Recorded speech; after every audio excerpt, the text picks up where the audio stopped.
bastardized the term brother by overly using it, by using it in a context to label people who are evil people. And why the overuse is really why this is a problem, because you have chosen to overuse it out of the context of its tradition. It seems like you're only using it to label bad people.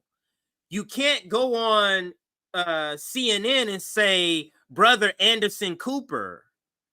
On what walk is Brother Anderson Cooper on with you that gives you the idea to label him brother? Because it's a brother in the same walk, like I said earlier. But this is one of the things that to me stood out the most of the critiques he's had since he's been running, is that a lot of people notice his use of brother and have made comments about it. We've all either made comments or have seen comments about it. But this other thing, Cornell uses because I'm Christian to shield why he praises corporate propagandists. Remember how he does that? You notice how he like, how do you go on to CNN and you tell them you're doing great work as what? Propagandists? It also speaks to what I was saying earlier, how he watches corporate news and he believes a good chunk of it. He obviously believes a good chunk of the corporate apparatus, or the corporate analysis, at least. And let me read this full sentence. I started it out. It said, Cornell West uses because I'm a Christian to shield for why he praises corporate propagandists, when the real reason he praises corporate propagandists is to maintain a good standing relationship with that class.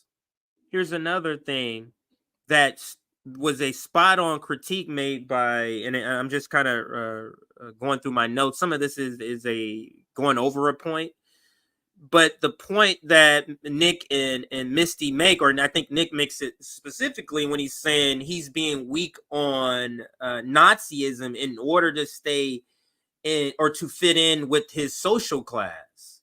This to me illustrates the issue with teaming, with having broad sort of coalitions with these lefties in the professional managerial class that has proven they are willing to side with the establishment on certain things. You saw Cornell West just the last time siding with Russiagate, siding with the ending of democracy, siding with this ridiculous assessment that Trump is the one that's ending democracy.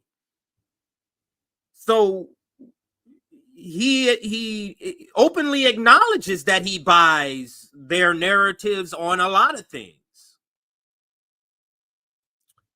So really, is this a surprise when we look at it through that lens? Is this a surprise? Is this tweet from Cornell West, is this really a surprise? It's really not. It's really not. Let's listen to this video. Cornell West.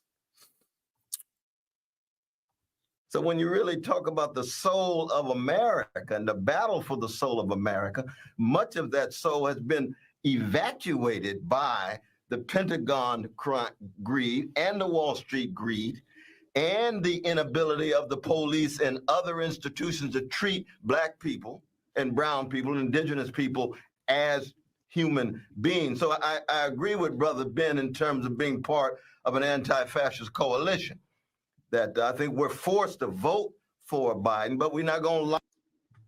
We're forced to vote for Biden. Are we? This is the same. Cornell West, this is who Cornell West is, in other words.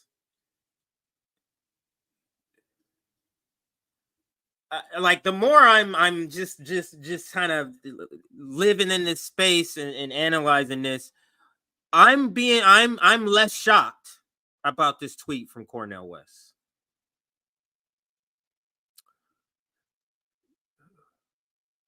When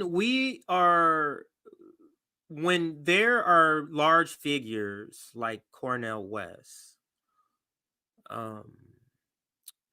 who say things that we wholeheartedly agree with when you're talking about the analysis of empire,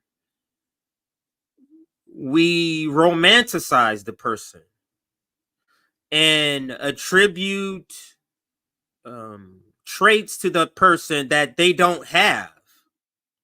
Cornell West is not a radical. Cornell West just has analysis of empire.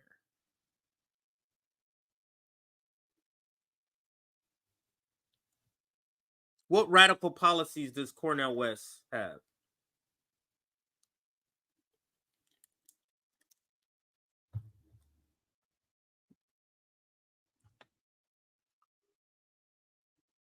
I guess it's all point of view, because you might name a lot of things. I mean, oh, that's not that radical to me. Like if you name defund the police, or if you name any said sort of thing that he wants to get rid of.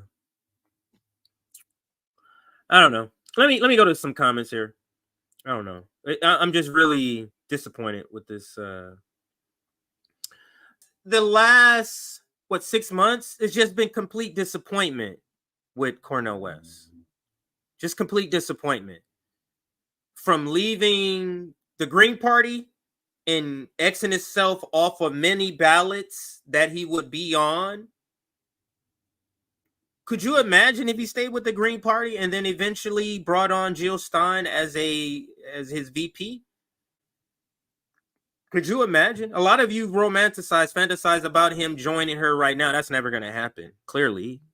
And I would not want that to happen. And he left for a reason. He doesn't want to be in the real, true crosshairs of the establishment. That's his friends. Good work, CJ. Thank you, Paul the Baptist, for that super chat. I love that name, Paul the Baptist. And then I put this up, but I didn't read it. Thank you, DC. Momia Abu Jamal can't retweet from prison. Okay. Good God. Oh, good God. You mean his account retweeted it? Okay. Good. Thanks for that clarification. So you felt the same way I felt, DC, when I read that from Red Beret's tweet. Wentz had to be controlled opposition. All this chaos has sucked any energy out of a viable third-party run and benefits the owners. This is the whole reason why he left the Green Party, because he got afraid. He's afraid of it. We know this. Sarah Parrish, thank you for the super chat and the analysis. And DC sent another one. We need toasters, milk toast. Cornell 2024. I guess. Like, what's the use of his polling if you're not on ballots? What's that? You're polling at 3%, I think. 2 or 3% in one of the polls that I saw. What's 3% of no ballots? What's 3% of very low? Like, you get what I'm saying? If he stayed with the Green Party, he could have been on many, many ballots. Don't get it. I was gonna try to maybe cover a couple of other topics alongside here, but I think I'm going to call it quits. I want to make sure I touched on every point that's in my notes here. Yeah.